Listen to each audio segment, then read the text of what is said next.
BJP ಬಣದ ಬಡಿದಾಟ ರಾಜ್ಯದಲ್ಲಿ ಸಾಕಷ್ಟು ಕೋಲಾಹಲವನ್ನು ಸೃಷ್ಟಿ ಮಾಡ್ತಾ ಇದೆ. ಈಗ ದೆಹಲಿಗೆ ಶಿಫ್ಟ್ ಆಗಿದೆ. ಬಿಜೆಪಿ ಬಣದ ಬಡಿದಾಟದಲ್ಲಿ ಸಾಕಷ್ಟು ಕೋಲಾಹಲ ಸೃಷ್ಟಿಯಾಗ್ತಾ ಇದೆ. ಕಮಲ ಕಲಿಗಳ ಕಾದಾಟ ಈಗ ದೆಹಲಿಗೆ ಶಿಫ್ಟ್ ಆಯಿತು. ತೀವ್ರ ಕುತೂಹಲ ಮೂಡಿಸ್ತಾ ಇದೆ ಯತ್ನಾಳ್ ಡೆಲ್ಲಿ ಭೇಟಿ. ಒಂದು ಕಡೆ ಯತ್ನಾಳ್ಗೆ ಮೊನ್ನೆನೇ ಬನ್ನಿ ಭೇಟಿಯಾಗಿ ಅಂತ ಹೈಕಮಾಂಡ್ ಹೇಳಿತ್ತು. ಈಗಾಗಲೇ ದೆಹಲಿಗೆ ಶಾಸಕ ಯತ್ನಾಳ್ ಹೋಗ್ತಾ ಇದ್ದಾರೆ. ಇವತ್ತು ದೆಹಲಿಗೆ ಯತ್ನಾಳ್ ಟೀಮ್ ಹೋಗ್ತಾ ಇದೆ. ಒಂದು ಕಡೆ ಯತ್ನಾಳ್ ನಾನು ಏಕಾಂಗಿಯಾಗಿ ಬರಲ್ಲ, ನಾನು ನನ್ನ ಟೀಮ್ ಜೊತೆನೇ ಬರ್ತೀನಿ ಅಂತ ಹೇಳಿದರು. ವಿಜಯೇಂದ್ರ ಭೇಟಿಯಾಗಿದ್ದಾರೆ, ಮೊನ್ನೆ ಭೇಟಿಯಾಗಿ ದೂರು ಕೊಟ್ಟಿದ್ದಾರೆ ಯತ್ನಾಳ್ ವಿರುದ್ಧವಾಗಿ. ಈಗ ಯತ್ನಾಳ್ ಸರದಿ ವಿಜಯೇಂದ್ರ ಬಗ್ಗೆನೂ ಕೂಡ ದೂರನ್ನು ಕೊಡುವಂಥ ಸಾಧ್ಯತೆ ಇದೆ.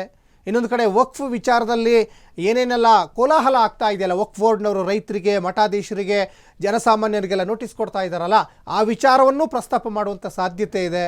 ಇನ್ನೊಂದು ಕಡೆ ಬಣದ ಬಡಿದಾಟದ ನಡುವೆ ಇವತ್ತು ವಿಜಯೇಂದ್ರ ಬಣಕ್ಕೂ ಕೂಡ ಟಾಂಗ್ ಕೊಡುವ ನಿಟ್ಟಿನಲ್ಲೂ ಕೂಡ ಯತ್ನಾಳ್ ದೆಹಲಿ ಭೇಟಿಯನ್ನು ಮಾಡಿದ್ದಾರೆ ಅಂತ ಇಲ್ಲಿ ಕಾಣಿಸ್ತಾ ಇದೆ. ಒಟ್ಟಿನಲ್ಲಿ ಹೈಕಮಾಂಡ್ ಮದ್ದನ್ನು ಅರಿಲೇಬೇಕಾದಂತಹ ಅನಿವಾರ್ಯತೆಗೆ ಎದುರಾಗ್ತಾ ಇದೆ. ನೋಡಬೇಕು ಯಾವ ಮಟ್ಟದಲ್ಲಿ ಮದ್ದನ್ನು ಅರಿತಾರೆ, ಯತ್ನಾಳ್ ಕೋಪ ಶಮನ ಆಗುತ್ತಾ, ಇನ್ನೊಂದು ಕಡೆ ವಿಜಯೇಂದ್ರ ಬಣದ ಬಡಿದಾಟದ ನಡುವೆ ಒಟ್ಟಾಗಿ ಮುಂದೆ ಹೋರಾಟ ಮಾಡ್ತಾರಾ ಅಂತ.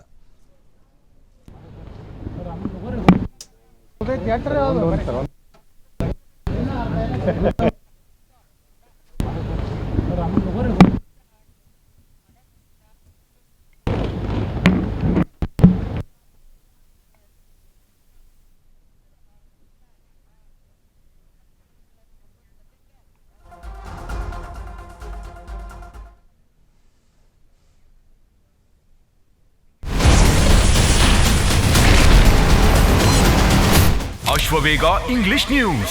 Coming soon. Your channel, your voice, your trust.